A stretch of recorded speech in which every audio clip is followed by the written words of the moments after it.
Buenas and Hafade, Todes Hamzu. This informational briefing by the Committee on Innovation and Economic, Workforce and Youth Development is called to order. It is now 9:06 a.m.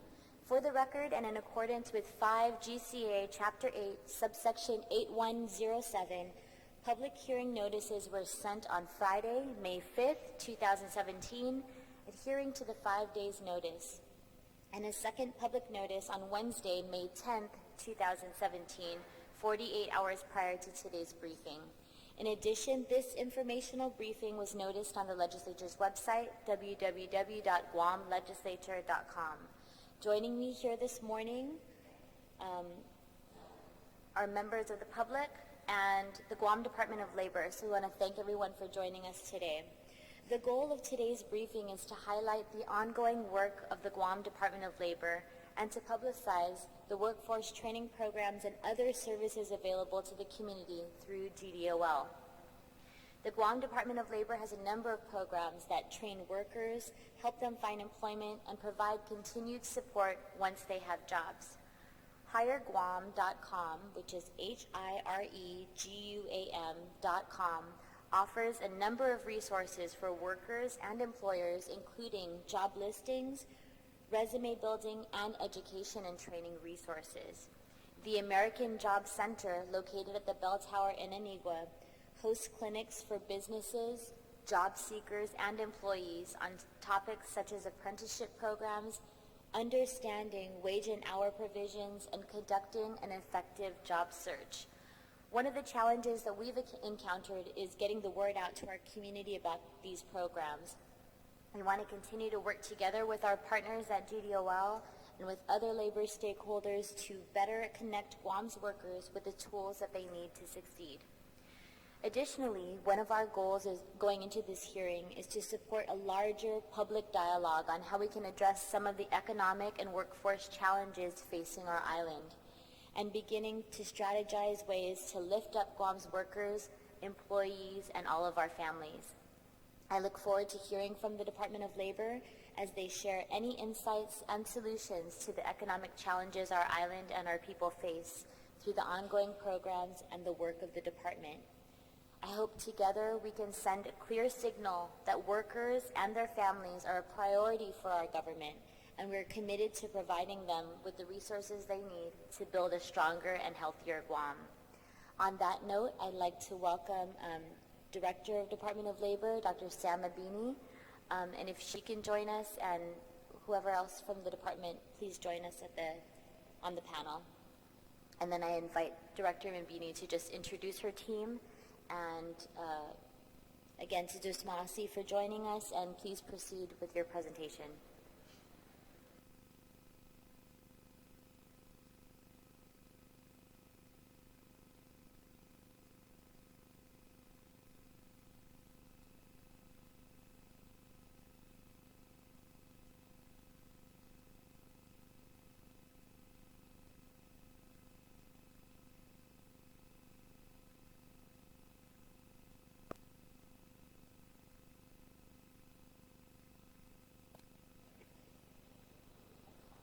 Good morning, Senator.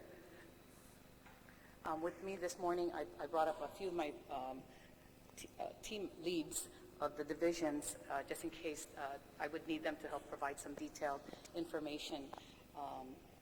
And if I need additional information, I would invite them up to the table.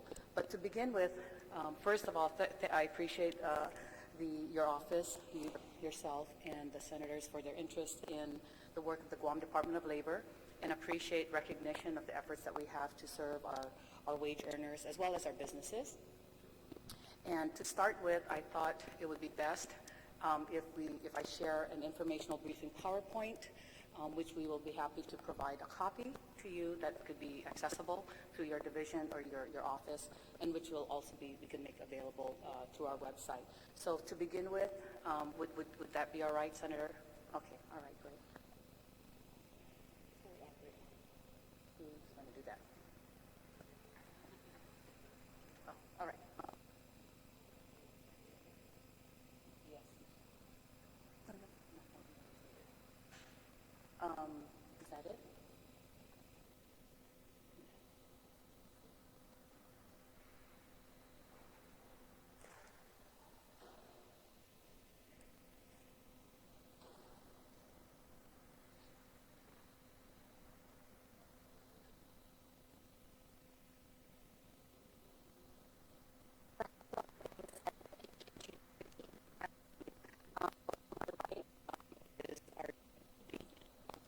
Also, I'd like to set up if you could introduce your team.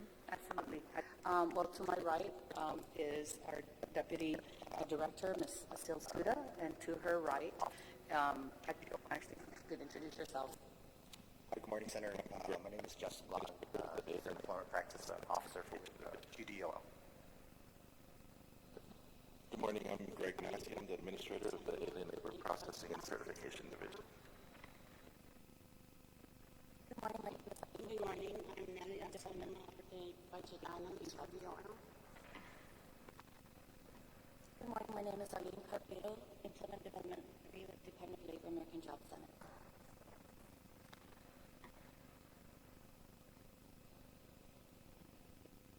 As the PowerPoint is ready. Well, what I have to do is I can go ahead and articulate PowerPoint is the organizational setup, and which is, I'll just follow how we wrote it. What I can do is I can go ahead and the division, the organizational setup, which is, I'll just follow how we come up with the PowerPoint. The division, the department is divided between basically focused on employment activities and deal with compliance. Currently at the Guam, and then the LC building, the division are various divisions focused on employment and training. We have three divisions like Guam in Labor Processing and Certification Division. We also have the field employment, which in we also have our ocean on-site consultation, our mine safety and health. We also have program consultation, our workers' compensation on-site group, and Bureau of Labor Statistics. At the American Job Center, we have our employment and training services. Let me step back. Over at the GCIC building, we also have the business services unit, which serves primarily our employers as far as their needs regarding employment and training, and support services that the Department of Labor can provide. So I believe it's up now, and I can go ahead and set that up. Okay.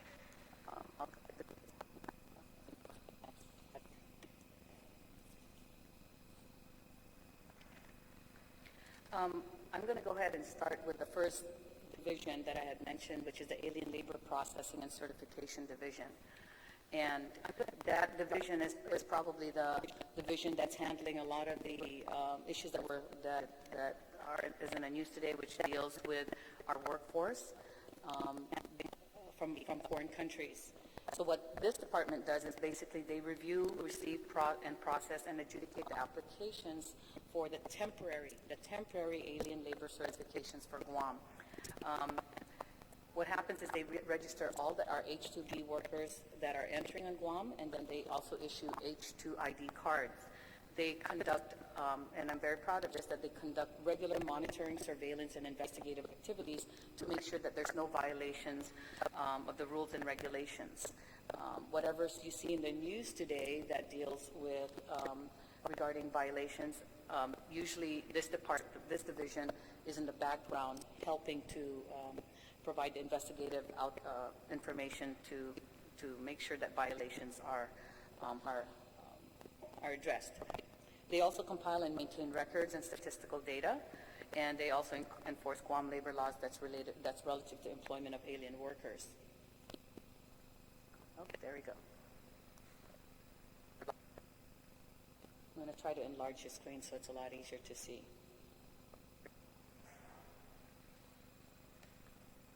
On the screen as well, and the next division that I'd like to talk about is our Fair Employment Practice Office. This seems to be lately a popular office as well because they actively assist private sector employers and employees regarding allegations of discrimination, employment discriminations, and they deal with this through discussions and they discuss infractions. They help employers know their legal responsibilities at the workplace to help reduce and avoid any form of discrimination. So they do a lot of outreach lately, and we're receiving a lot of kudos from the businesses, as many of them are small businesses and they don't realize some of their responsibilities. So that's a FIPO office. Next is the Wage and Hour Division, and that is the division that basically administers and enforces our Fair Labor Standards Act. This is promulgated under our Title 22 GCA Chapter 3. There's also the Title 19 GCA Chapter 11, the child labor laws, and also Public Law 26111 that deals with the compliance of the Service Contract Act, among other legislations, or among other requirements. The next slide deals with our division on OSHA on-site consultation.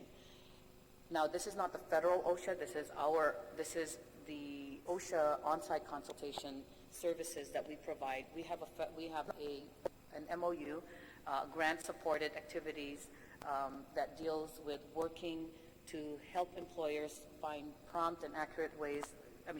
To provide prompt and accurate identification of hazards. So they go out and they help employers figure that out. They also help propose corrective actions.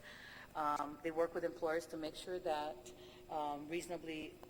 that these corrections are done in a reasonable and timely manner. And they also encourage and assist employers to make sure that they have a safe and healthy workplace. So that's the on-site consultation, which should not be mistaken with the federal OSHA office. This is an on-site consultation. It is a service to our businesses so that they can make sure that we keep our workers safe. The next is the Guam Mine Safety and Health Administration Consultation Program, or the MSHA Consultation Program. This is new.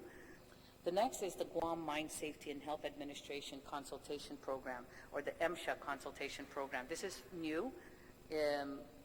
The Mine Safety and Health Administration now requires Guam, CNMI, and American Samoa to abide by the CFRs regarding the safety of our workers in our what we call quarries or open pits on Guam. They're called mines, but in Guam we commonly refer to them as quarries or open pits. So this department or this program is assigned to help businesses understand the federal MSHA safety and health rules to make sure that their facilities and their miners are protected and safe. They provide technical education and other assistance to the operators of the mines or the quarries. They also work with industry, labor, and other federal state agencies to make sure that that safe and healthy conditions are existing in the work sites. The next division is the Workers' Compensation Commission, another compliance division. They work to ensure prompt, accurate benefit payments and appropriate timely services to injured workers. And they work to facilitate their return to gainful employment at a reasonable cost to their employers. And let me just clarify that all these divisions have a lot of details of processes. I'm just giving the highlights for the community to understand what are the roles of the various divisions under the Labor Department. The next one is the Bureau of Labor Statistics. What they do is they conduct independent surveys to study, investigate, collect, and compile statistical information, and they issue out the reports of Guam's labor market conditions. Information like the current labor force, employment report, as well as the unemployment report. We also have current employment statistics. This is where businesses and any person can access this online to figure out what are the occupational employment statistics, what are the current access the current employment report and annual census of establishments. They also provide occupational safety and health statistics information. And the other area that you had referred to earlier, Senator, is the American Job Center, and this is where the activities of employment and training services occur. At that center, which is located at the Bell Tower in Anigua, business services, which actually is housed at GCIC, but business services falls under this division. We provide career services, which includes employment services, services specifically to disabled veterans, services specifically for adult youth dislocated workers. It is also where our state apprenticeship office is held at. We also have the Senior Community Service Employment Program, and we also have the Bureau of Women's Affairs. So these are targeted groups that focus. Federal funding is used to help them get employment and training. I wanted to share with you that what was implemented over a year ago was an orientation process that I'd like to go ahead and share with you, which basically gives a good overview,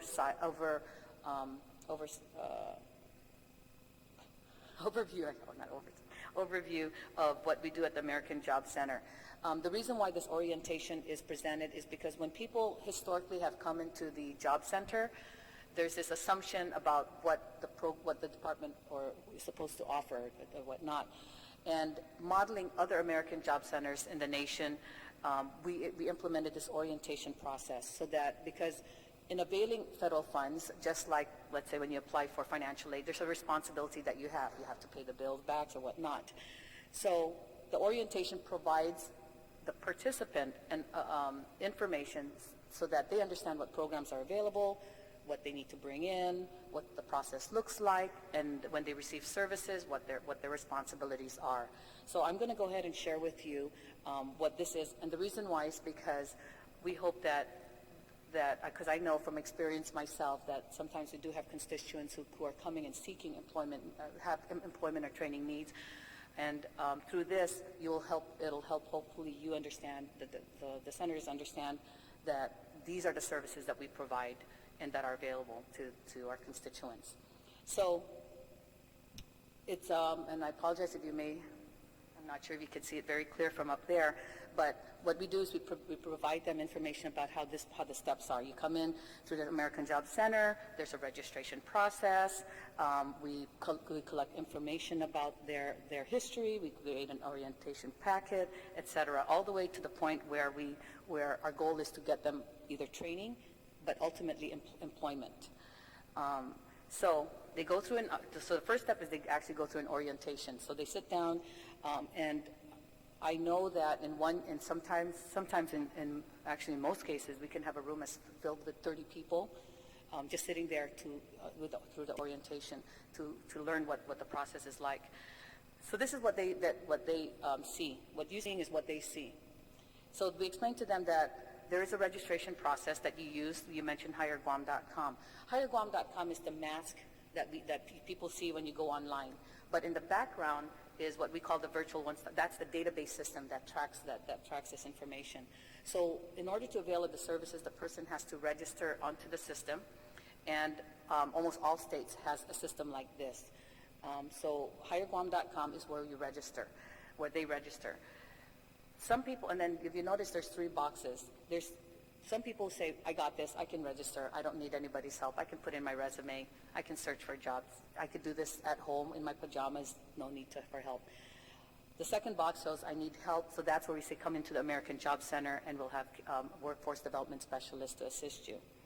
And there's a specific, I really do need assistance, and so we do have, there's a picture there of a computer center where people actually get direct assistance with our case managers. Then the next screen is a picture of what the website looks like. And if you were to go to HireGuam.com, you'll see this screen. And in the screen, at the bottom right, you'll see the faces of actual participants who have successfully been hired or successfully been trained and hired or are in the middle of training. So if you go through that, you may see actual familiar faces of people who have benefited from this service. I know it's a little bit too small to see, and I don't know whether, but at the bottom, there are services for job seekers. There, you can click on a button. If you're an employer, you can click a button to figure out how you could post your jobs. And then there's also a button for youth services. And the 4th box on the right-hand side, which may be too small for you to see, is labor market information. And that's critical because as you know, and as an educator, this is information that we need to provide individuals so that they can make decisions.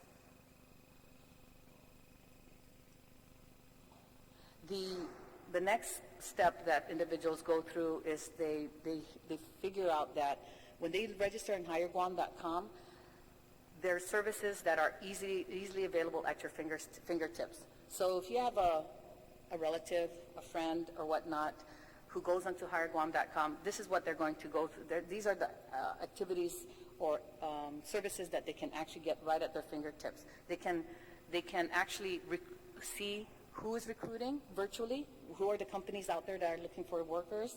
They can build their own resumes. And I'm sorry that the box are too small, but that's what I'm reading off the box. They can look at all the job opportunities that are posted there.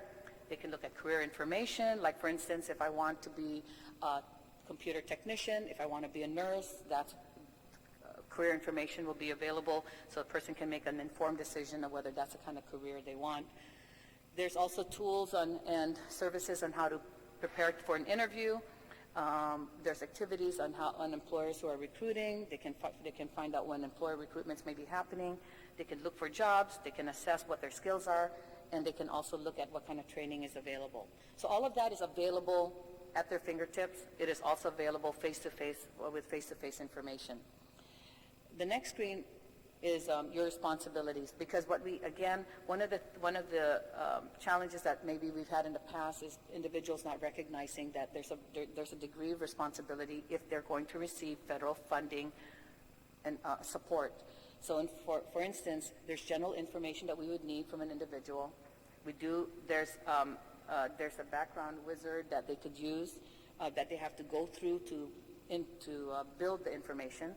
There's also a resume builder that they should go in to build their resume, and they do need to also make some effort to help to do a job search, and our case managers are there to help them do all of these. Now, as far as our career services, our workforce development specialists or our case managers, they help them, refer them to jobs. They help place assistance. They help provide placement assistance for job seekers. They help people, let's say, who have lost their jobs, help find new jobs. Assessment tools are available, recruitment services with job openings, and they also provide career guidance. So all of this is available. And I wanted to reiterate something. There are online job search engines that are available. The difference between them and this is that we have people at the American Job Center who can assist face-to-face, or pick up the phone, provided it's during working hours or established. So that's a big difference. Now, the next screen talks about other career services. In some cases, some people really need more assistance in searching for jobs. The people who come in sometimes don't know how to search for jobs here. And by the way, we search for jobs not just on our website. We also avail of other places too. I mean, there might be other search engines that might have other jobs. For instance, Guam has listing of job opportunities. We refer to those too. So we don't just restrict it to what are available here. It's where are the jobs? We got to help them find where the jobs are at.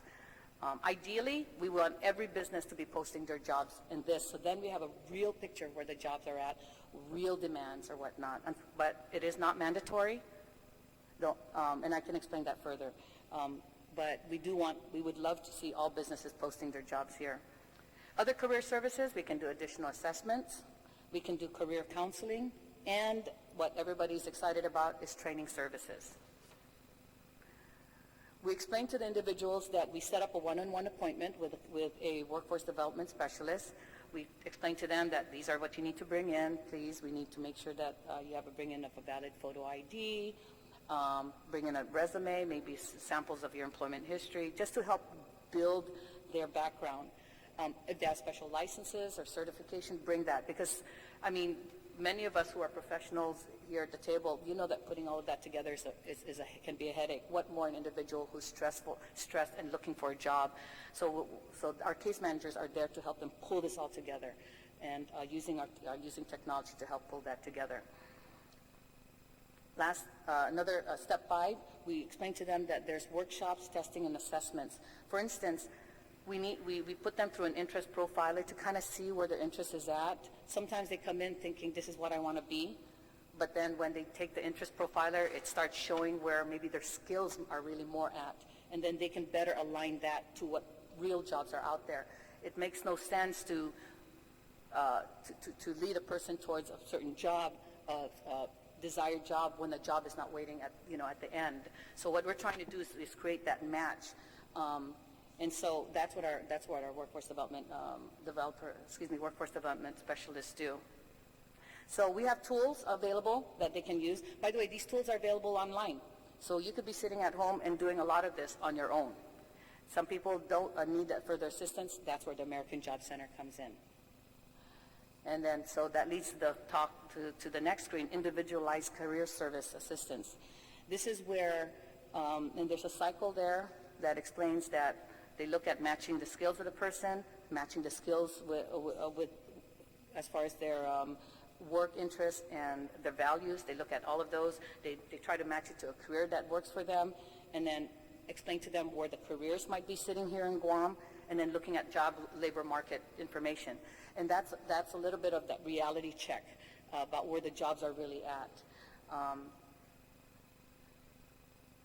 Next, we explain to them that there are funding availabilities. Now, this can get a little bit technical, but just for you, it might be very valuable. There's a terminology that we use, we call it in-school youth and out-of-school youth. Through the federal funds that pay for the services at the American Job Center, we follow the definitions. So in-school youth are those 14 to 21 years of age. Out-of-school youth are 16 to 20, actually, I think they moved it up to 24 years of age. So we have programs that fit these categories. And based on where they may fall in, they may be able to avail of the program fundings under those categories. We also have money for adults. We also have monies for dislocated workers. When I say monies, I'm talking about funding for programs to support their training and employment needs. We also have programs for senior citizens. We also have programs for veterans. And by the way, veterans have priority of service. When they come in, they're front of the line, as well as other special groups. At the American Job Center, we have what we call the Disabled Veterans Opportunity Program, and we specifically focus on helping those veterans that have a disability.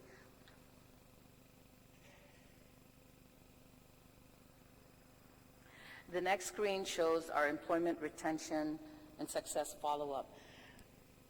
The biggest challenge that we have at the department, I shouldn't say it's a challenge, the biggest opportunity we have is to see whether we're doing the job.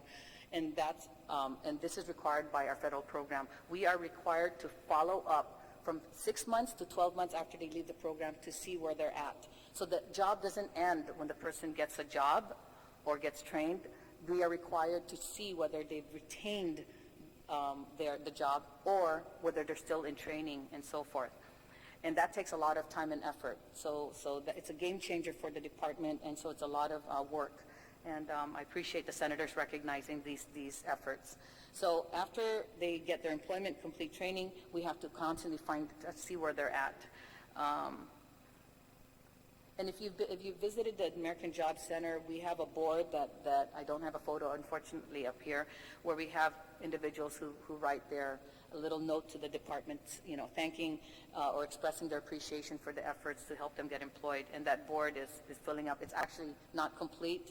It's just those who are able to fill out the form. So that's a motivator for our staff, as well as motivator for new people who come in looking for jobs. So they receive an orientation packet, which includes information as far as the overview, what's the referral process like, how to get into Higher Guam. They have to provide information about their employment and other required documents. So all of this is handed to a person so they understand as they move forward working with the American Job Center that we need to work in partnership to make sure that they get the training and or employment services that they need. So that is a quick overview of the department. So there's the GCIC building. That's where our compliance departments are mostly at, including our business services. The bell tower is further down, and I guess that was the end of the screen. Okay. Thank you so much, Director Medini, and I want to thank my colleagues for joining me. To my right is Senator Tom Atta, on my left, Senator Mary Camacho Torres. So thank you to my colleagues.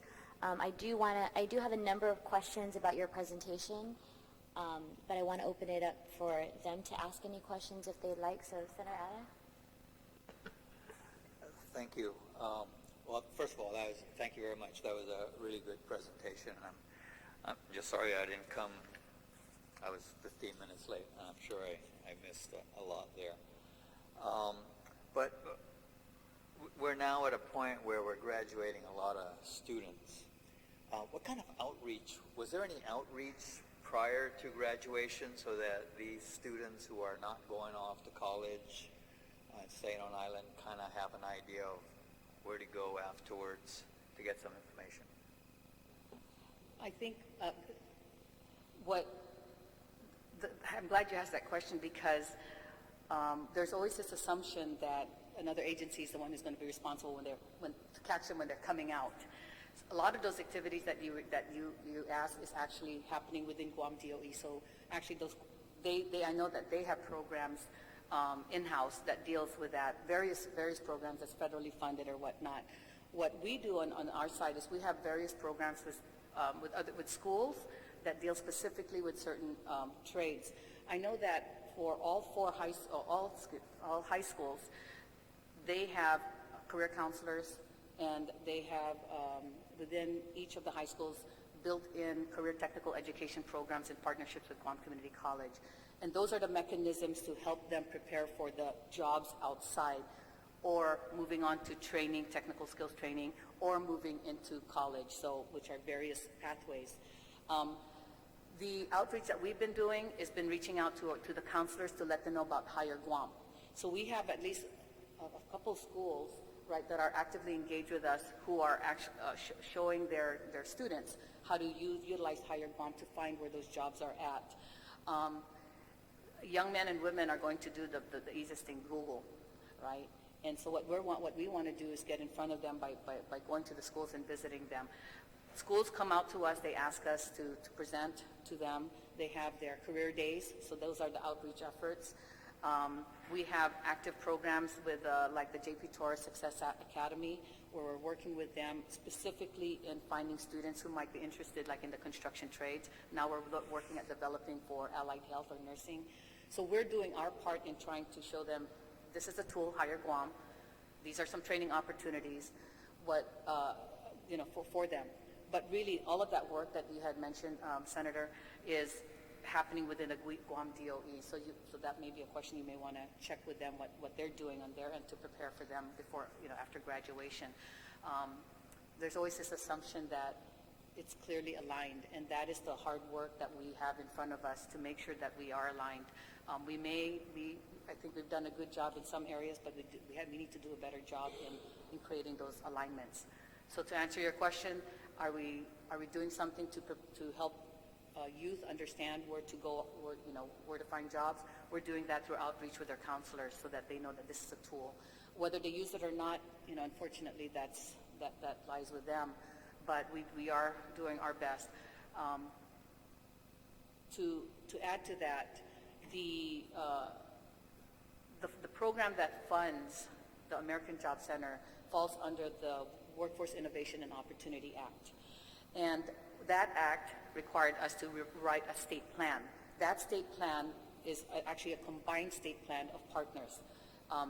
Now, we know through rhetoric that we should be all working with each other, but through this plan, it actually breaks down those silo walls. So now we have partners between Guam Department of Labor, Guam Community College, Department of Vocational Rehab, are key partners. And then we also have now MOUs with Department of Public Health, but we also have at the table Guam DOE. So it is at that level that we talk about how to make this all work. Does it go smoothly? Not as smoothly as I wish it does, but that is the mechanism that we're doing to make sure that your question is answered. Okay. I'll wait for the next round. Thank you. Senator Torres? I understand what you do to get everybody on board with certain laws and understanding the processes and how they need to navigate the processes to be gainfully employed. But do you also have any thoughts on how the laws and the bureaucracy actually works against people who want to be employed in a practical way? For example, I often run into people that are aspiring to be cottage industry type people that don't have the ability to leave their homes. They're either caring for an elderly parent or they have young children, and so they're employed.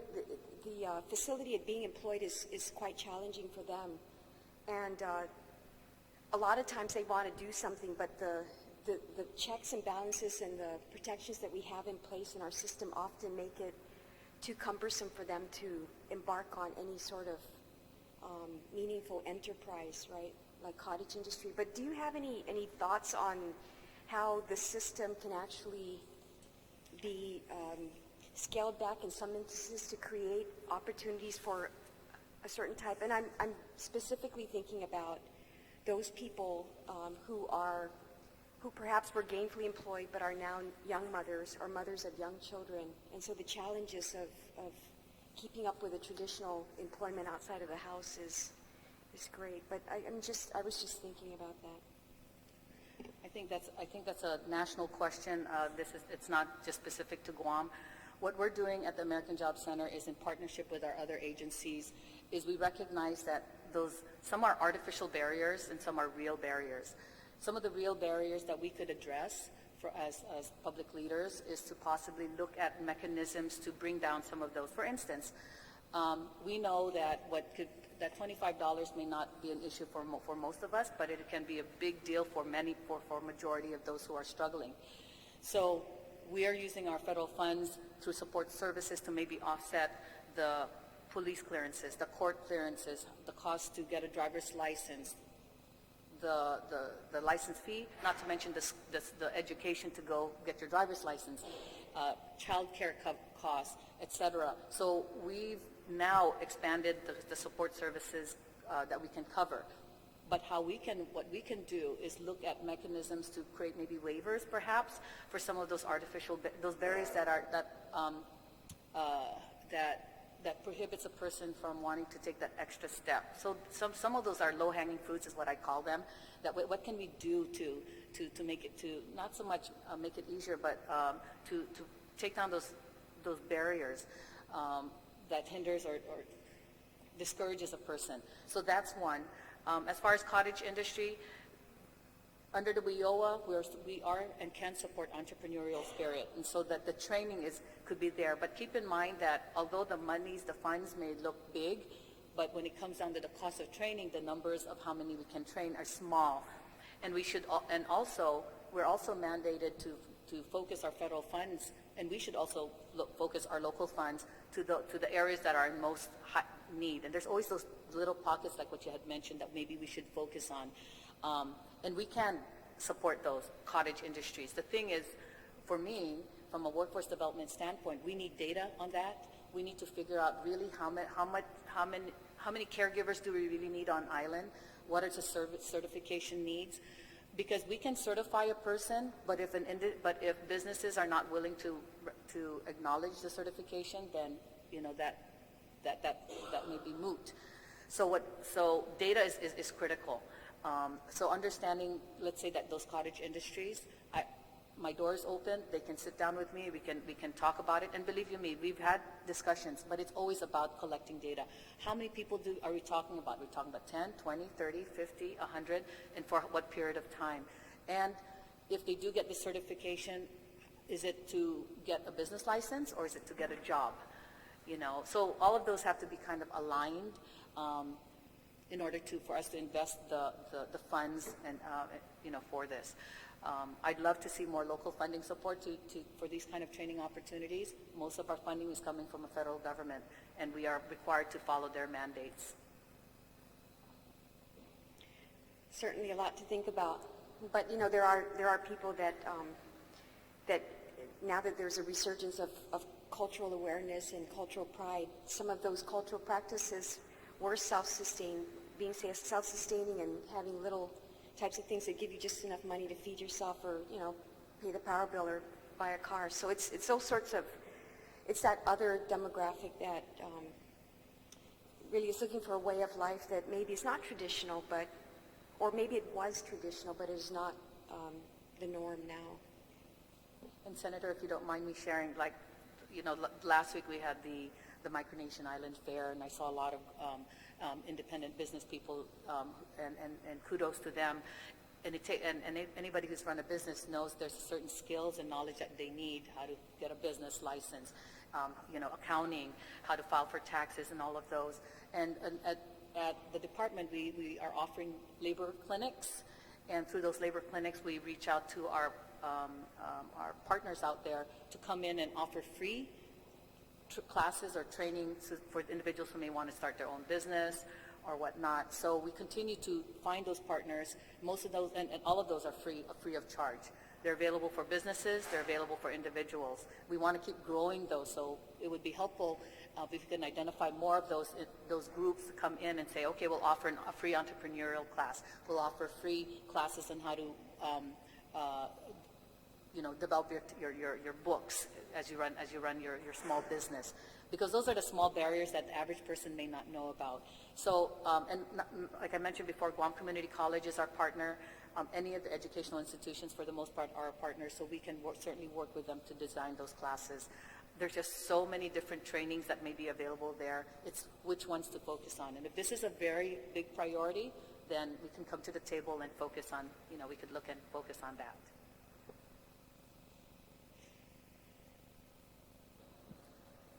Thank you, Senator Torres, and thank you again to you and your team, Dr. Sam, for coming down this morning.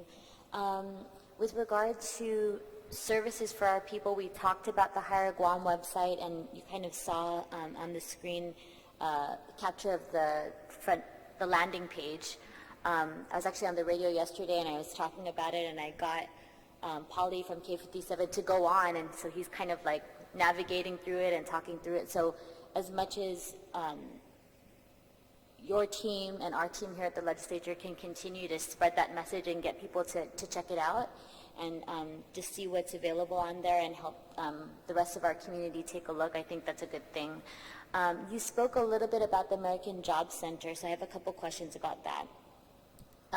AJC is hosting free workshops during the summer. Can you tell me a little bit about those workshops?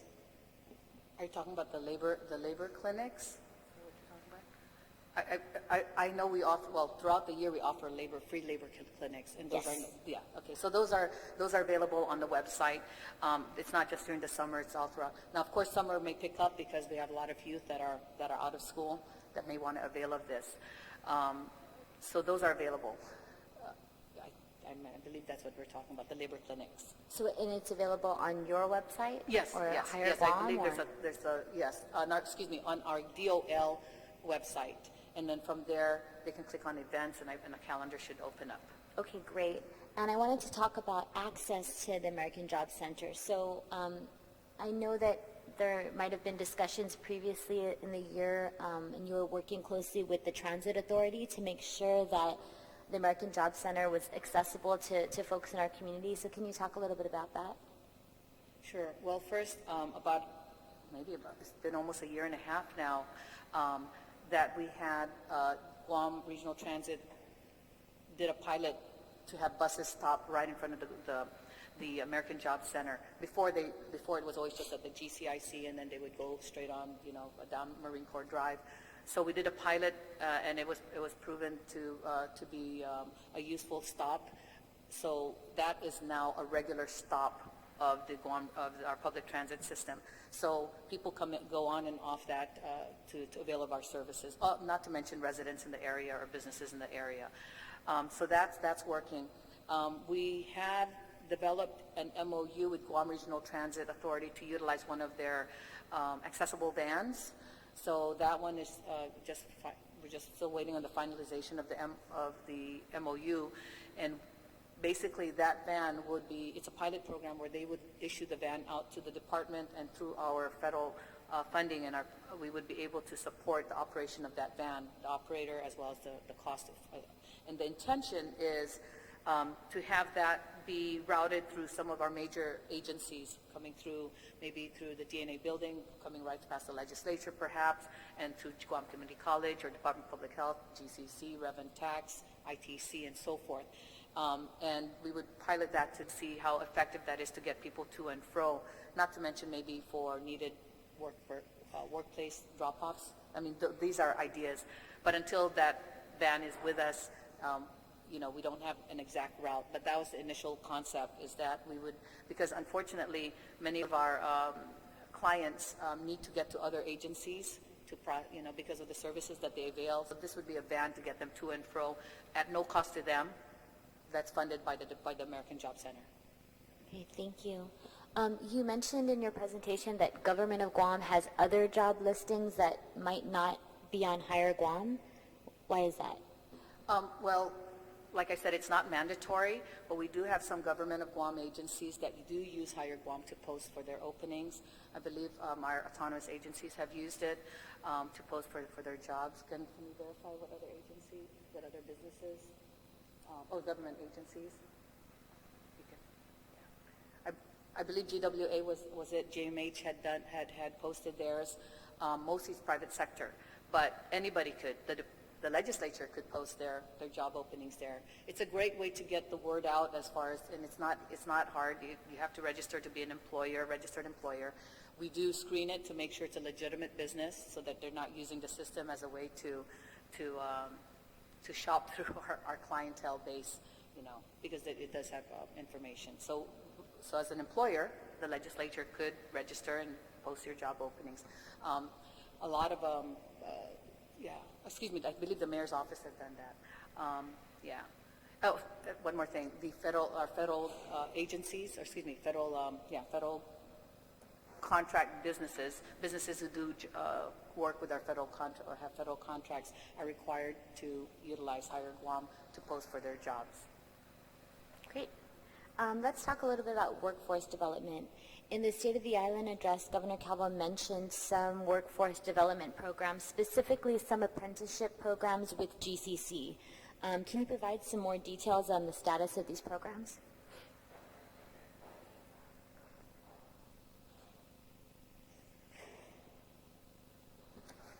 I collected a little bit of stats just in case you asked that. Just for clarification,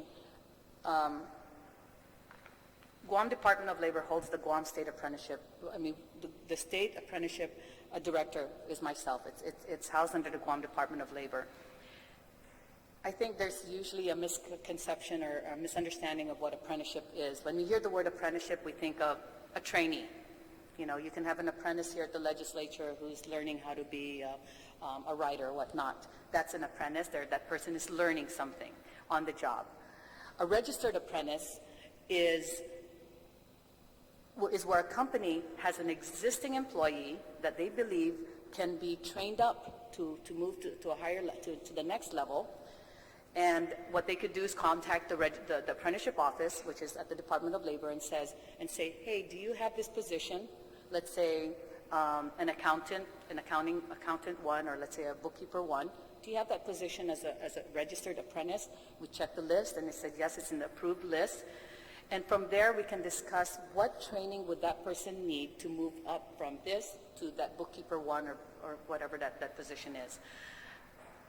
The thing is with the registered apprentice, it is really driven by the employer. It's really driven by the government. For instance, we do have government and agencies who have registered apprentices. They identify who the person needs training and what training needs to be done.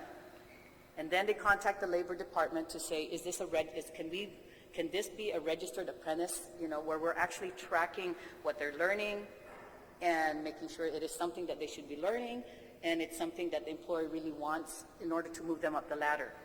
If that person becomes a registered apprentice, that's actually acknowledged by the nation. Once that program is set up and the person goes through that training, they finish their training, they're a registered apprentice, then they get, and then everything is approved. They went through all the classes, they went through all the OJT, they get a signed certificate, which is sometimes better than a college degree because it's an actual attestation of what that person can do because they've demonstrated it on the job. That's a registered apprentice. And so that's what I'm going to be talking about. So here in Guam, the history of understanding what apprenticeship is, we typically think of apprenticeship as occurring at the Guam Community College because they do a lot of the training. And not only GCC, we have the Trades Academy as well and a few other places. So they conduct the training that the employers need. So the apprenticeship historically has been funded through the Manpower Development Fund, which is collected through the foreign laborers that come in. So the money, by statute, 75% of that money goes to the college to run apprenticeship programs or to basically address the shortages so that we don't have to have foreign laborers come in.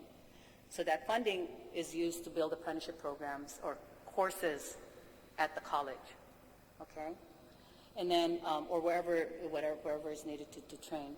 So currently, I'm just going to share with you what was provided to us as far as the information on how many people had completed apprenticeships, and this was provided from Guam Community College, that this year, I believe today this has been graduation, that they have people, about 100 who have completed their courses for the apprenticeship. Now keep in mind, when you do an apprenticeship program, it's not just classwork, it's on-the-job training. So there's a number of hours that person has to complete before they're actually graduate. So they may have completed the classes at GCC, that's probably what's going to be recognized tonight, but the actual hours have to be completed before they actually get a certificate from the national office. Okay? So I just want to clarify that. So according to them, in 2016, they had 78 apprentices. 2015, they had 87 apprentices. Right. I also wanted to share that in September of 2016, we did receive $800,000 in apprenticeship expansion grant from USDOL. That is actually going to support 100 new apprentices in 4 different industries. So we have an industry in construction, hospitality, allied health, and technology. Those are the 4 leading industries that our labor market information is showing. Of those 4, there are certain jobs that are in high demand, and those are where new apprentices are going to come from. Now, how those companies want to train their apprentices will be designed by them. They will decide if, for instance, if you're running a company, Senator, and you say that, well, in order for me to move this person from here to there, they need to take some online classes, maybe some face-to-face classes with my supervisor who will oversee them, maybe a few classes at GCC, maybe a few classes over at Mariana's Training Center or Horizon. And that will be sufficient enough for me to say this person is receiving the right training to get their certificate, their apprenticeship certificate at the end of the rainbow. It could take anywhere between several months to 18 months to 2 years to 4 years. But remember, the key thing is this. The school doesn't design the program. The business designs a program. And that's how registered apprenticeship works, not the other way around. So with our grant, which is how it should be working, is the businesses design the program that works for them, because at the end of the rainbow, it's the apprentices that will be the employee that they're going to move up the ladder. When they move up that ladder and they get that extra income capacity, then that opens up positions below them, which is good all around. So that grant that we got, that $800,000, will, again, is for the first year of training, and provided we're successful, we're going to go for the second year grant and then a third year grant. But the thing that I'd like to emphasize is this. Apprenticeship does not have to be funded 100% by the public sector.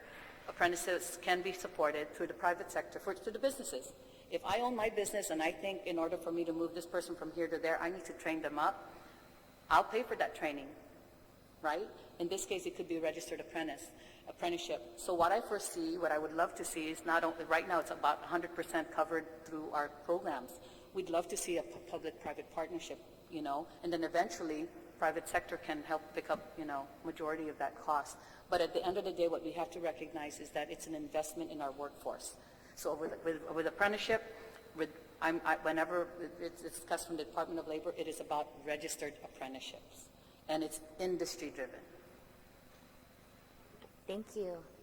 I know that in the news often, and our office has been vocal advocates of this, working with you and the front office and the Congresswoman's office on H-2B. And I had the good fortune of meeting with Greg at Department of Labor. So, big thank you to Greg and his team for all of the work that they do regarding H-2B and alien labor. So I just wanted to give you an opportunity to talk a little bit about that, because I think there's a lot of misconception in our community that, these people are just hiring foreign workers, and what about the people on Guam? So I think a lot of education needs to happen in the public about the process through which employers have to go to have an H-2B worker, and then just some of the issues that we're facing. So just so everybody is aware, we're currently facing a shortage of H-2B workers due to the visa denials. if the federal government doesn't change their policies, what can DOL and our stakeholders do to prepare our workforce to take these jobs? So I want to talk a little bit about H-2B and alien labor, and then what can we do if there is no change on the federal government side? I think the last line that you said is the most important thing, is preparing our workforce. Hindsight is always 20/20. If we had done this 10, 15, 20 years ago, we wouldn't be here. But we are where we are at. What we need to keep in mind is that there is a lot of myths that we want to debunk. It's untrue. For instance, there's this theory that, well, foreign laborers, they're cheap. That is not true. When a foreign laborer comes here, they have to be paid the prevailing wage, which is sometimes higher than what local workers can be paid. And Greg, you can jump in at any time to correct me in case I misspeak. When a company brings in a carpenter, let's say that they have local carpenters and they're paying them at whatever this wage, and if they bring in a foreign laborer, if the prevailing wage is sitting up here, then those local workers, right, their prevailing wages will have to be matched. So the cost is actually higher to bring in foreign laborers, not to mention the cost of the legal work to get them here, not to mention the cost of flying them here, not to mention the cost of feeding them and housing them, etc. So it is a very, very costly process. What we do is, okay, let me just go through some of the notes. Here's another thing. When companies hire foreign laborers, they're constantly monitored by our department, by our alien labor, our ALPCD office. Again, cost for processing them is extremely high. And so the question begs, like, well, why do we have foreign workers? Well, the reason why is this. And Greg, again, jump in whenever you want. Construction, it goes in ebbs and flows. And when we did our numbers, we saw that majority of our workers in construction are local workers. We're looking at anywhere between an average of, 20% that are foreign About laborers. 20%, yeah. Go ahead. Well, there is a misconception that, there aren't any local workers out in the construction industry, and there are. The core group is over 5,000 workers in the construction industry. Where we've got our gaps, where the H-2 workers come in, is typically in the occupations. There's 3 different occupations: carpenters, masons, and iron workers. That's where the majority of the H-2s are brought in. Now, there are some brought in on little, 1s and 2s here and there, but for the most part, that's what the construction companies bring in. And those are the jobs that are typically harder to fill. Those jobs are the really hot, strenuous outside work, and it's very difficult these days to get U.S. workers, local workers to fill those jobs. They're not knocking down the doors trying to get apprenticeships for carpenters and masons. I looked over the numbers from GCC, and only 13% of the apprenticeships are in construction trades. We're training up a lot of other different fields, and that's great because those industries, like the hospitality industry and others, need those skilled workers also. But with construction, it's cyclical, and you've got jobs that are not necessarily going to be that 8 to 5 or that 80-hour week pay period job and that you can go and retire on. Construction will start, construction will end, and then you're going to move back and forth between different companies. So those jobs are, again, less attractive to your local kids who have been trained in school to go and you got to go and get that college degree. That's what you're shooting for, that college degree. Don't be a construction worker. So it's almost like, how are we going to bring these kids up? For the build-up, the people that are going to be working the build-up in 2025, 26, these are the kids that are in school right now.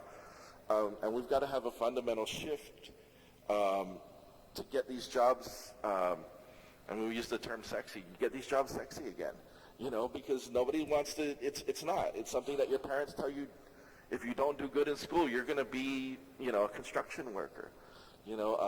And they look at it as bad when actually these construction jobs pay very well compared to your service industries. Senator Ada?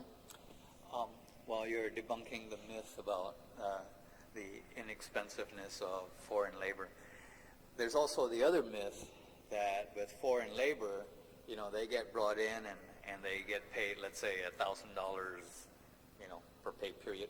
But out of that $1,000, you also got to pay a couple of $100 for your meals. You got to pay a couple of $100 for your housing, and by the time what he nets is really maybe half of what the local worker is. So that does make him cheaper. Is that a myth?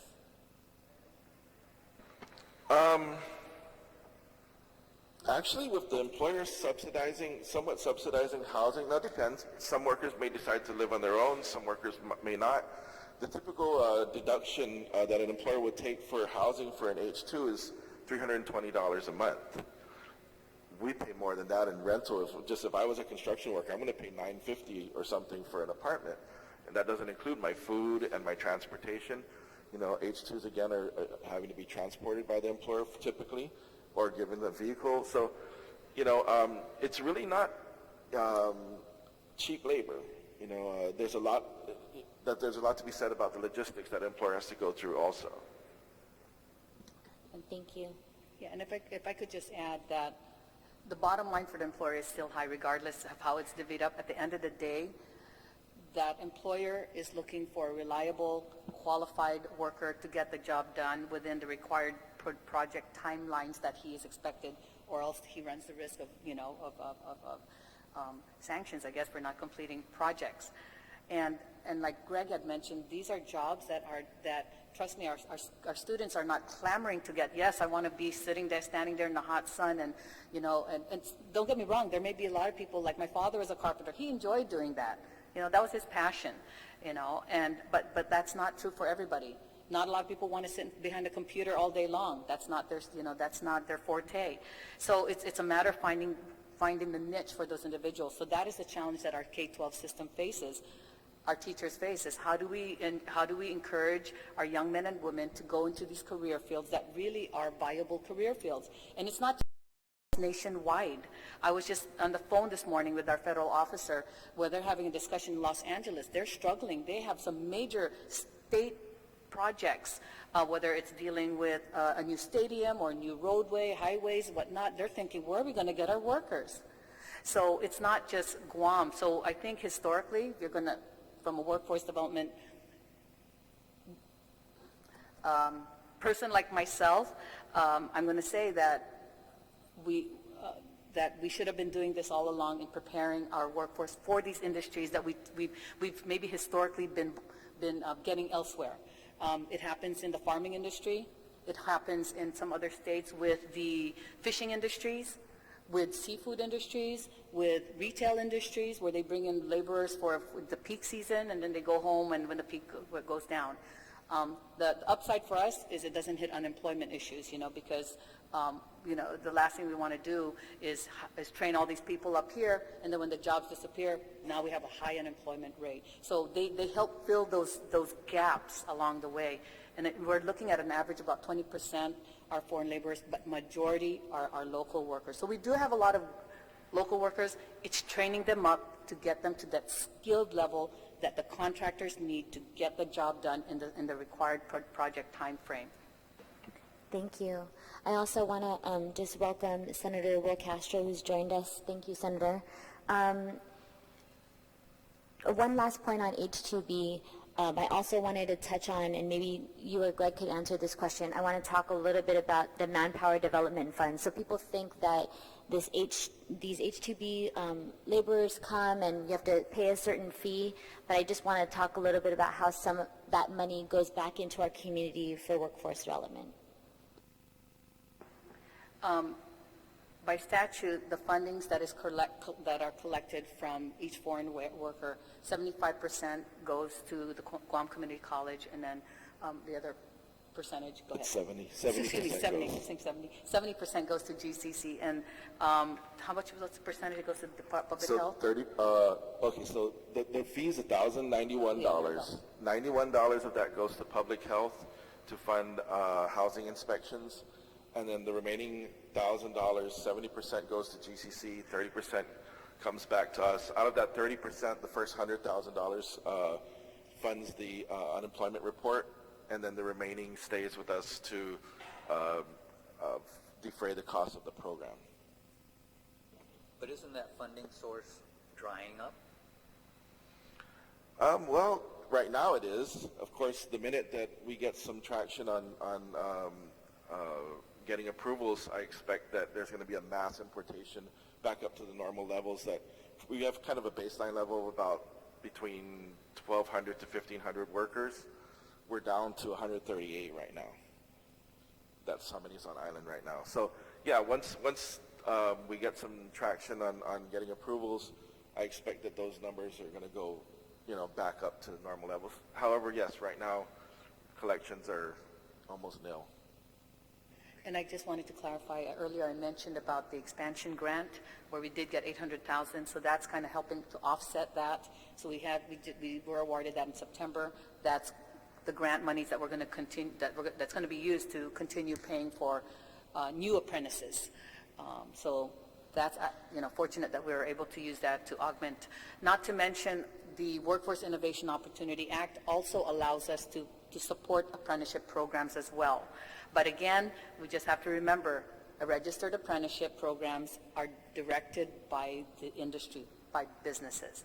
It's up to them to decide what jobs they need apprenticed, design the training that's needed, and work with us to get that person trained. And again, the training providers could be any viable training provider that they identify. It could be the college, it could be the trades academy, or the other training entities that we have on island.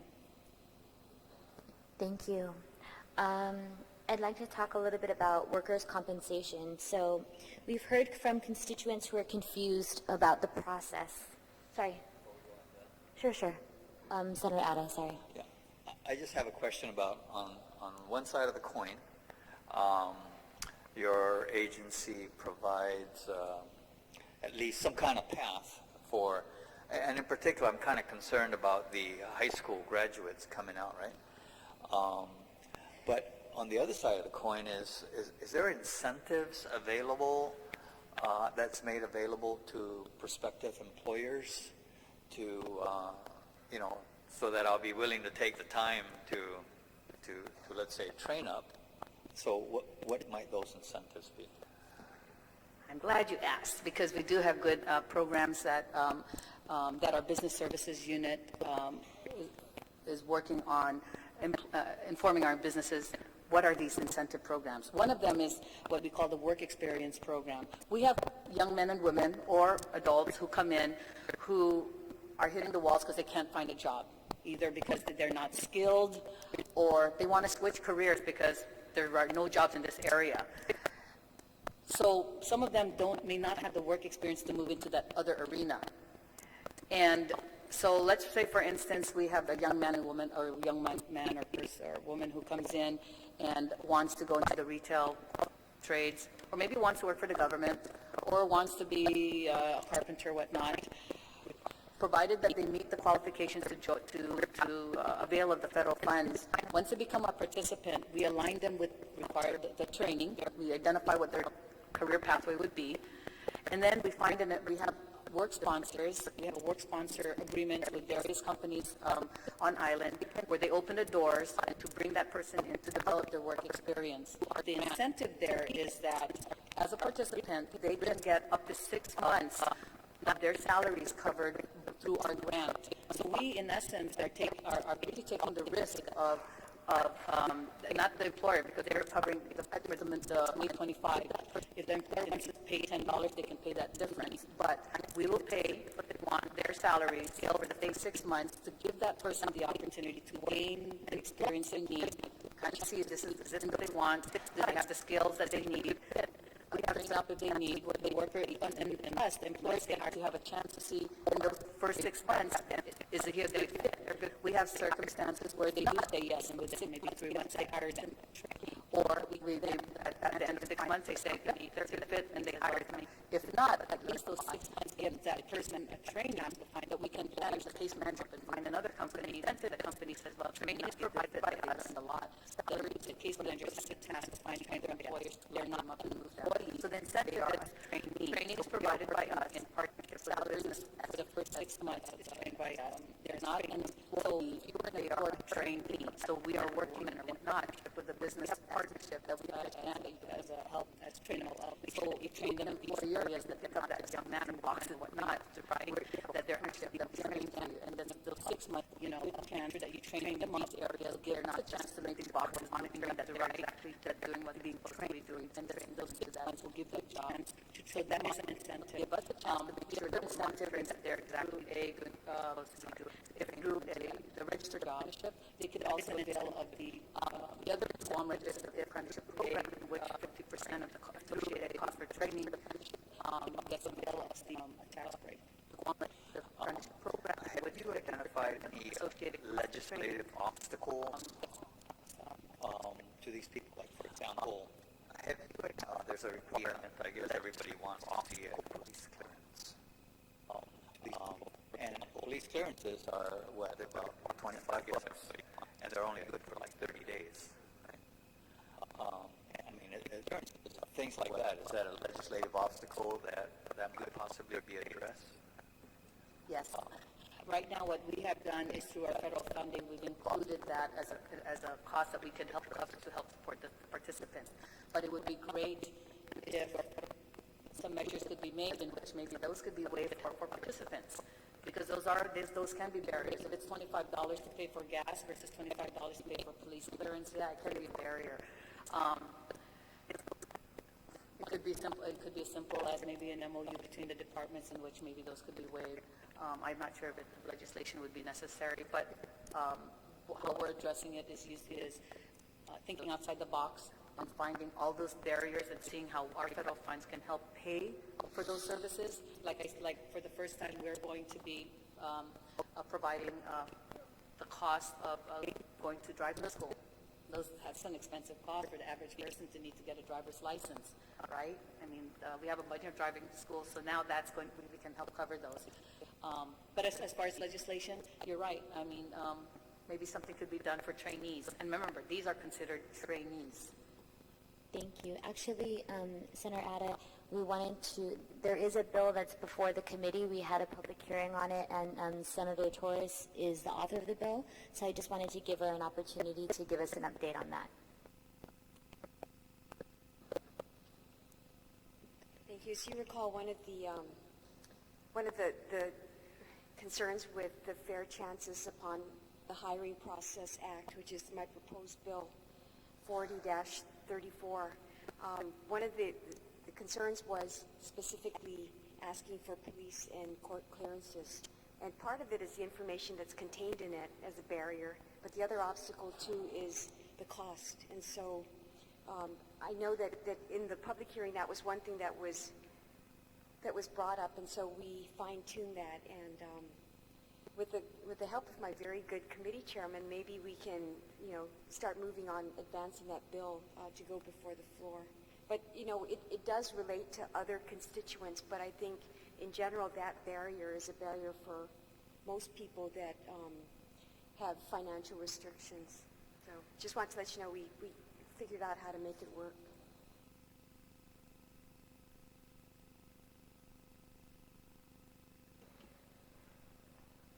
Thank you. Just going back to workers' compensation. We've heard from constituents who are a little bit confused about the process to file workers' compensation. So can you walk us through the process of how an employee would file a workers' compensation, and then explain at which point Workers' Compensation Commission gets involved? If I could invite, Joanna Lynn, and she heads the division of workers' compensation for the department. She is our field expert, so I'm going to ask her if she could join us here at the table and walk us through that process. I can barely understand you over there. My name is Joanne Lynn Fullerton. I'm the administrator for Workers' Compensation Commission. What would you like to know? Could you just walk us through the process of how an employee would file a compensation and at which point the commission would get involved? Okay. Are you talking private or government? If you could do both, that would be great. Okay, private would go, first they'd report their injury to their supervisor. That supervisor would give them a 101 aid to go to the clinic or the hospital. The claimant then would fill out a 202 and sign it, 201, because that's the incident report. Turn that into the employer, who would file a 202 to say that they know that it occurred and it was reported. Then all three documents would go, for the private, would go to their adjuster. Okay? The adjuster takes over. All the referrals and authorizations would be done for the private, with a private adjuster. For government, it would come to WCC. And we would get all the originals and for government employees. Now, when you say the commission, are you talking the board or just WCC? Just WCC. Okay. We would only get involved for government clients. We only are the custodian for the private, for their documents. Now, if they're having a problem, sometimes they come to our office. And what I do then is when I get a claimant, I ask them for the company name, and I get their adjuster, and I put them on the speaker, and they can talk. Because there's always two sides to the story. When I first started in 2007, I really felt sorry for the claimants, and I would, believe everything they said, but there are problems. They don't tell you that when they come there that they're not satisfied with what the doctor said, who said, go back to work full force, full fitness. I don't know that because I don't have the documents. This is for private. So when I put the adjuster on the phone, the adjuster then informs me of the status, and then I send the claimant to the adjuster, and they work it out. Okay? For the government, they would come to us, and then we would, they would give us their referrals. We would give them their authorizations. If they have a problem, we move them sometimes to another doctor, depending on what it is. But it's really quite simple. We have very few that are our problems. The ones that are not satisfied, the private and the government, then there would be some mumbling. But we've been pretty good. With the government, we've only had a few that have sort of abused the full pay.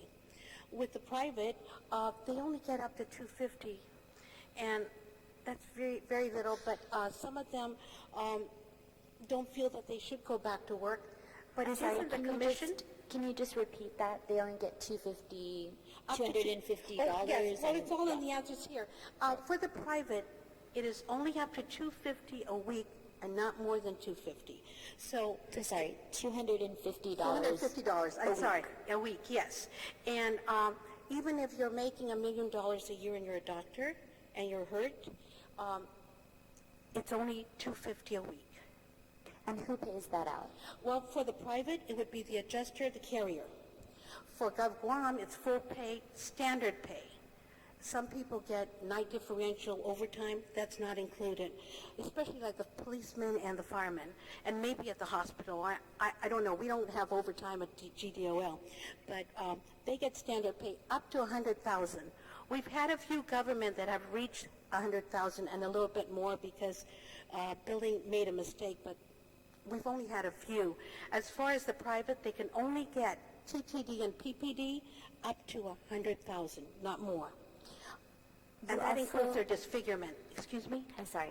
You also mentioned the forms. So 201 is the incident form that... No. 201 is... Yes, it is. 201 is the incident form that both the private and the government fill out. That form tells the employer what happened, when it happened, where it happened, and what part of the body is hurt, and also the basic information of the name, date, birth date, Social Security. And then 202? 202 is the employer, whether private or government, is telling us that they know about this, it's been reported, and it's case. Okay. What happens if the employer doesn't take this step? If the employer doesn't file the 202, is there a timeline that's required for them? They're supposed to give us the documents within 10 days from date of injury. What happens here is with the private, once again, I find their adjuster. And the adjuster works with the either locates the employer to get a 202, or I call the employer and ask for a 202 so that I can help this person. As far as government, If there's no 202, we just call the division, and they fill it out, send it down. Okay, so you were saying within 10 days. Is there a timeline that the commission, the employee, and the employer must follow for timely processing? Well, the timeline is that, first of all, an incident has a 1-year statute of limitation. So if they do it within 10 days, it's really good because everything just falls into place. Some people don't want to go to the hospital or the clinic, private or government. So on Form 202, box 14, they put down what happened fell on the premise, and then in another line it says, claimant at this time or employee at this time does not wish medical treatment at this time. But they have 1 year to get medical treatment. Usually they'll come back in a couple of days. Let's say they fell, especially a male person, they don't feel the pain that first day. Sometimes it takes 2 days. So they'll come in, and then we just send them back to for government, we send them back to their office, get a 101A, send them to the hospital. They have to go there first. For the private, if they come in and they say they don't know what to do, once again, I ask for their company name, and I call their adjuster, and I send them there, and they give them the 101A, or they send them back to the employer to get the 101A to go get treatment. Okay. Senator Ada? Is it a requirement of law that each government agency, what is it? I guess the question that I have is there are some autonomous agencies that are not wanting, do they have to contribute to the workman's comp? No. I need Manny on that part here, because he does the money part. But yes. But also know that we have some autonomous agencies that have their own insurance, private insurance, and here's how that one works. If someone gets hurt, they're a government employee, they get full pay. But when they get the money from the adjuster for the certification for time off for their work-related injury for a week, and it's $250 or up to, they endorse it and they give it back to, let's say, the airport, because they have their own insurance. They're self-insured. No, they're not self-insured. They buy their own private insurance. GovGuam is self-insured. And is that a cheaper option for them than? I don't know. Well, You'd have to ask them that. If they don't have their own insurance, do they have to make any kind of a contribution? Well, what we do is we assess them every quarter. So a lot of times, like Guam Power Authority takes it upon their own selves to pay for the bills and do their own authorizations. So they want to take full control of what they're doing, and they pay directly from their account. Autonomous agencies like Port Authority Guam, University of Guam, and Guam Water Works Authority, we actually do the authorizations and assess them for the bills that we process. What they do is they pay us checks every quarter that we deposit into the Treasurer of Guam, the Department of Administration, and we pay the billings to them, to the Department of Administration.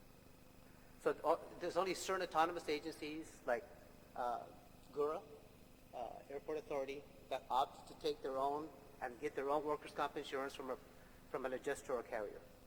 You have the option to do so. It's regulated in their laws, I think, back in the early 60s or 70s. And we do have files on that. Yeah, I guess the concern that I have is that there are some autonomous agencies that are trying to take the cheaper route.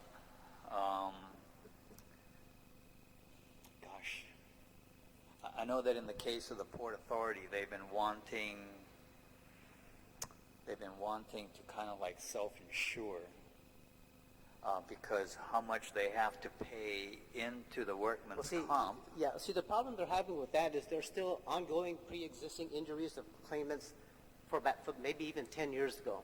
So if they were to get new insurance, they'll be paying for only the new claimants that they're going to receive from that day on. So they're still going to have to pay for both sides, for the government reimbursement and to the private insurance companies.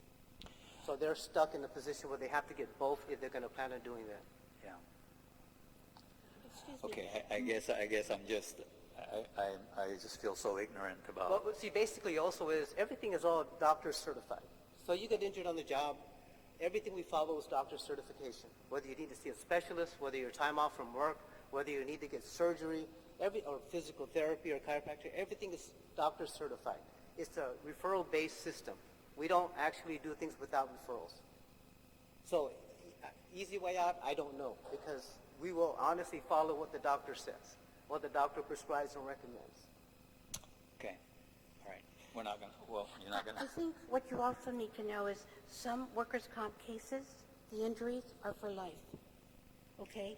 And the port has some heavy-duty ones Yeah. because of the type of work that they do. And that's why Manny was saying, if they buy the new insurance now, their own private insurance, it's only for, let's say they buy today, it would start from today till whenever they stop. But before today, all the cases behind there will be Gov Guam. And they have some that are very old. Yeah, I'm just trying to understand what you mean by the easy way out. Yeah. We're willing to address the concerns you have, but I just need to know what specifically the question that you're trying to ask us. Yeah, well, I know that in the case of the Port Authority, they've been pursuing, I guess, not having to pay the workman's comp insurance. You mean through Gov Guam? Yeah. Okay. And so how much is that contribution that an Well, agency... see, the contribution is based upon what medical costs have been established already. What medical treatment has been given to the claimant. Whatever bills we receive, we calculate, we do a direct payment process, and we do an assessment for what the total amount of money it costs for these billings for all these claimants from the Port Authority of Guam for the quarter assessments. Only for the quarter assessments. Okay. So if you have 10 patients from the Port Authority of Guam, and altogether their bills add up to $80,000, then you are going to reimburse the Workers' Compensation Fund $80,000 to pay for your injured employees. Okay. I guess I'll have to take it offline with you guys to get a better understanding of it. Yeah, because the monetary compensation payable is going to be different every quarter, because not all claimants are going to get the same treatment all the time. So that's what you have to understand. It's not always going to be the same. You're always going to have some quarters you only may pay $20,000, some quarters may $30,000. Somebody has surgery, you may go up to $80,000. So it basically depends on what medical treatment is done for that quarter of time, for how many patients you have or claimants you have for those agencies, like the Port Authority of Guam. Okay. All right. Thank you. Ms. Fulton, how often does the commission meet? Well, right now, we're going to try to meet in June. I can't tell you how often because when I do set it up and I have a quorum, they cancel out. I'm trying to get them now to meet maybe once every 3 months, if I can get them. My problem is that I can't get a quorum. Right now, I have a quorum for June, but here's what happens. How many members of the commission are there? Well, there's the mayor, Mayor Lujan, for the Mayor's Council. There's Attorney Ikubi. She is a member. She's not part of she doesn't want to be listed under the Guam Bar Association, but she's a member. And then there's Dr. Annette David. She's the medical. And then we have Margaret Cruz, who's representing Gov Guam. And we have Mr. Sharma, who's representing the union. The accounting part, we've not been able to get anyone to do that. 1 year we had someone from, is it Deloitte Touche? Is that how they, okay, but he never showed up. And he just canceled that. We had someone from, is it Deloitte Touche? Is that how they, okay, but he never showed up. And he just canceled. So it's very hard to get members. And I'm doing my best I can. But we would like to try to do it once every 3 months. And I'm trying in June. I have my fingers crossed. They've all told me they're going to be here. And that would be really good, and then we would go from June, July, maybe October. Because November, December is really a horrific month to get anybody to come to a meeting. So then it would be January of next year. I'm trying, but it's very hard to get them to come in. Can you talk to us a little bit about how compensation is calculated if somebody files a claim and they go through the process to the end? Is compensation paid out weekly, monthly? Okay.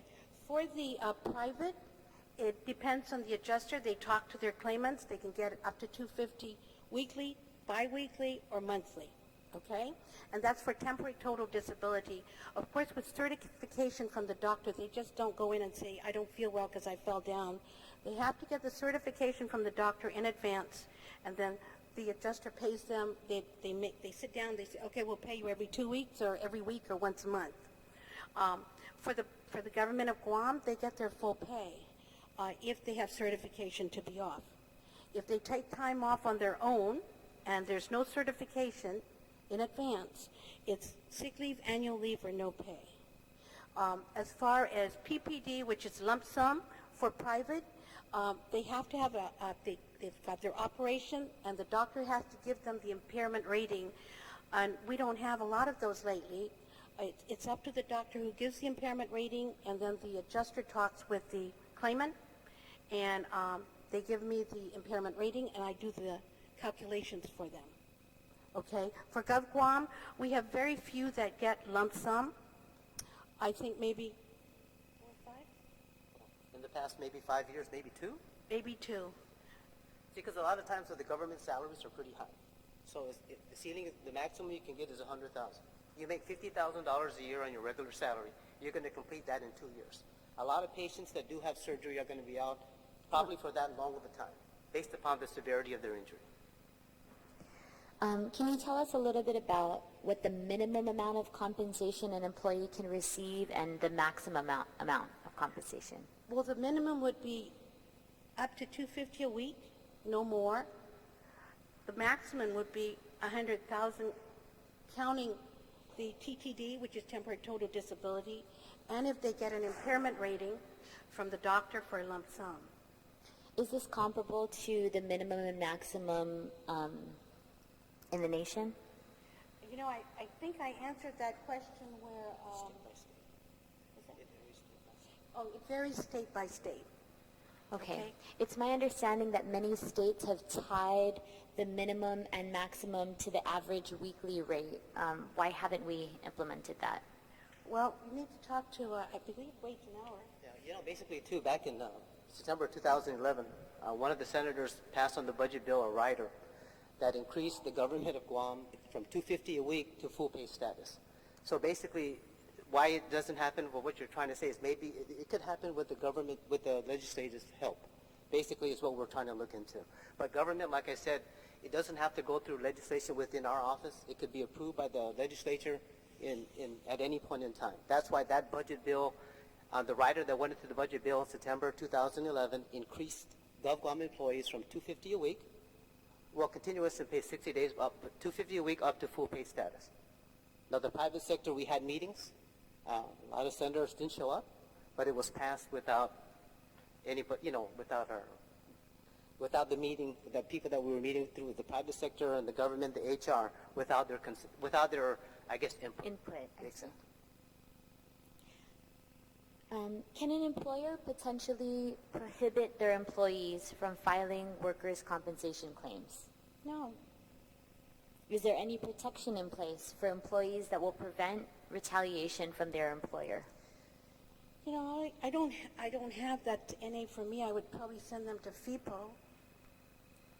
I don't know what to do there. And FIPO is the Fair Employment.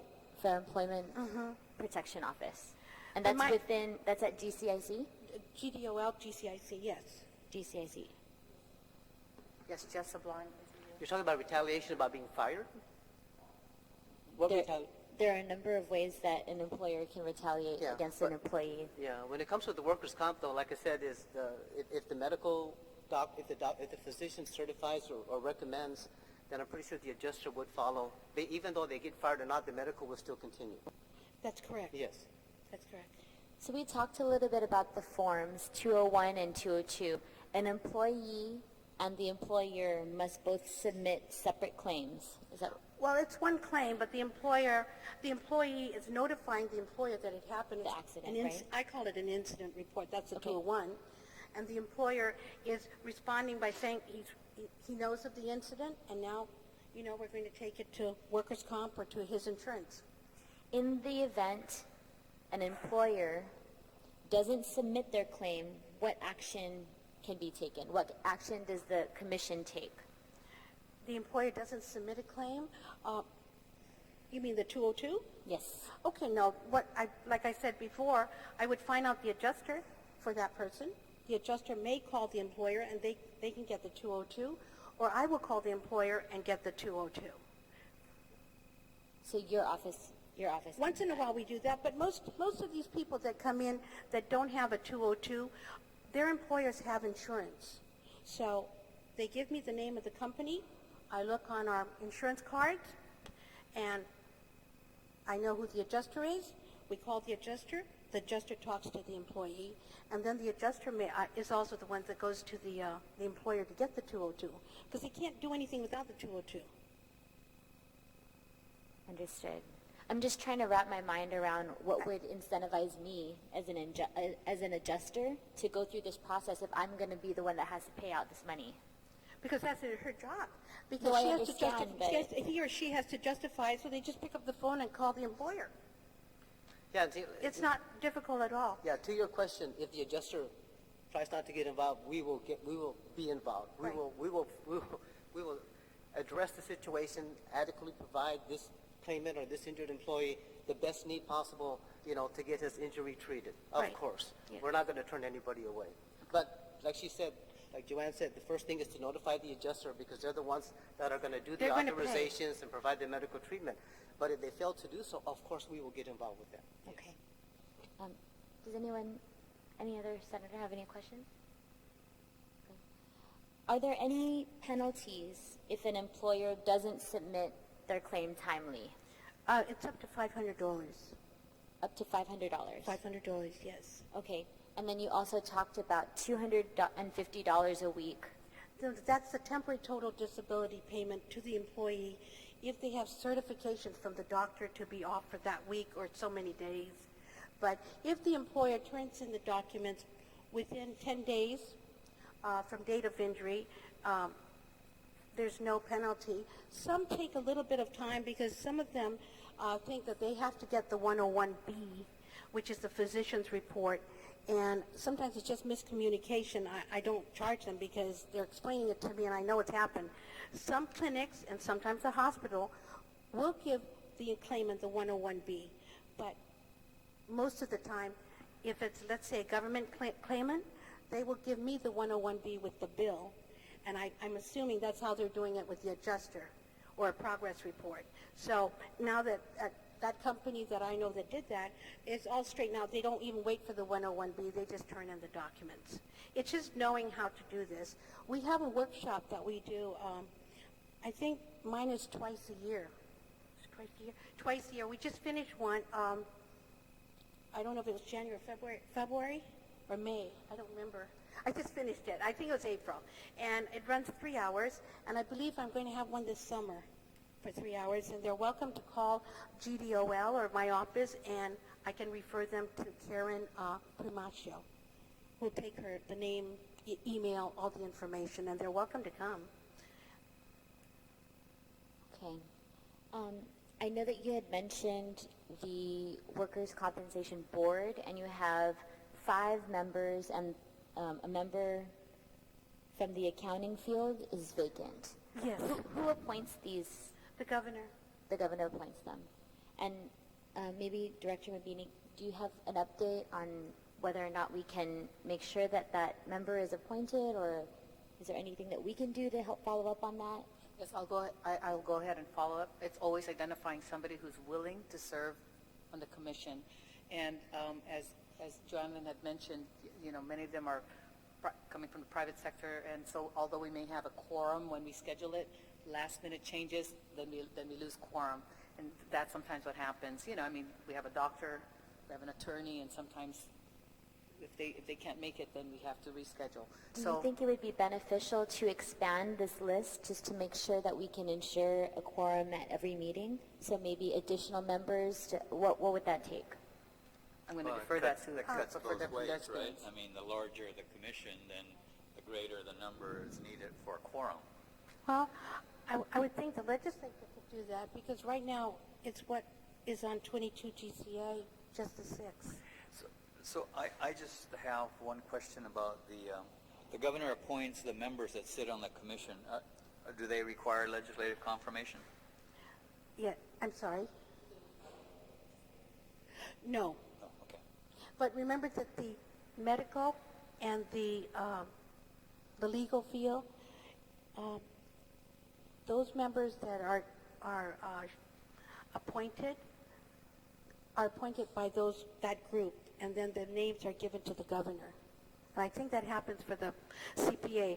I have to look at the law again on that. I mean, 22 GCA on that one. I just haven't been able to get a CPA.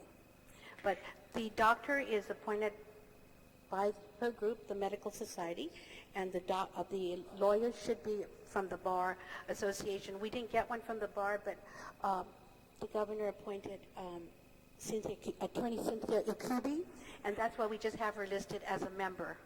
So have you been able to maybe find out why, for example, for the accounting position, why you haven't been able to fill that? Is it because it might conflict them out of?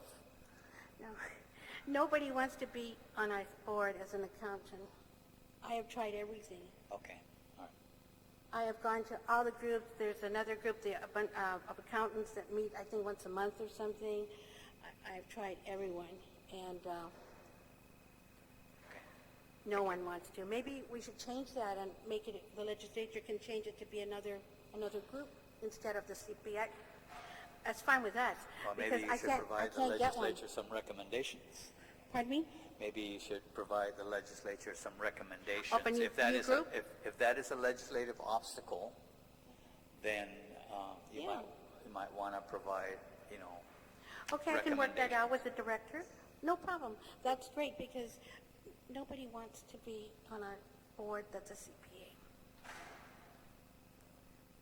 I have been begging. I beg. For the ones she talked to, yes. Yes. Okay. Well, maybe if we put it on hireguam.com, we might be able to get some participation. They're not paid. I understand. They were supposed to get $50 like a Sorry, stipend. Ms. Fullerton, that was a joke. I'm Okay, sorry. but they don't get paid because we don't have the money to pay them. Yeah, see, that's why a lot of the government members do attend because they do get their salaries while they're attending the meetings. Margaret's always there. Whereas the doctors, the lawyers, From the private sector. they lose money by not being at their jobs. Just to attend the meetings may take 30 minutes, an hour to 2 hours. So that's. I need to note that this is a public information hearing. There has been written public comment that was submitted to the committee for today from Attorney John Richard Bordalio Bell.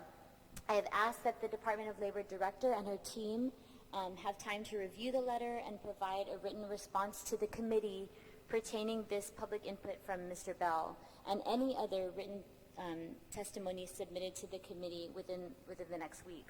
So, Director Mabini, if you need more time, just let us know, but we expect a response to the letter. The committee, thank you. The committee may call a follow-up hearing as needed. And I just want to take the opportunity to thank the hardworking staff of Department of Labor, as well as all the hardworking people of Guam who support all of our endeavors. We want to make sure that we're providing our people every opportunity that they have to have gainful employment. So I want to thank my colleagues so much for participating in today's hearing. Sujus Masi, Todas Hamzu, the Committee on Innovation, Economic, Workforce, and Youth Development is now adjourned. The time is 10:49 a.m. Sujus Masi.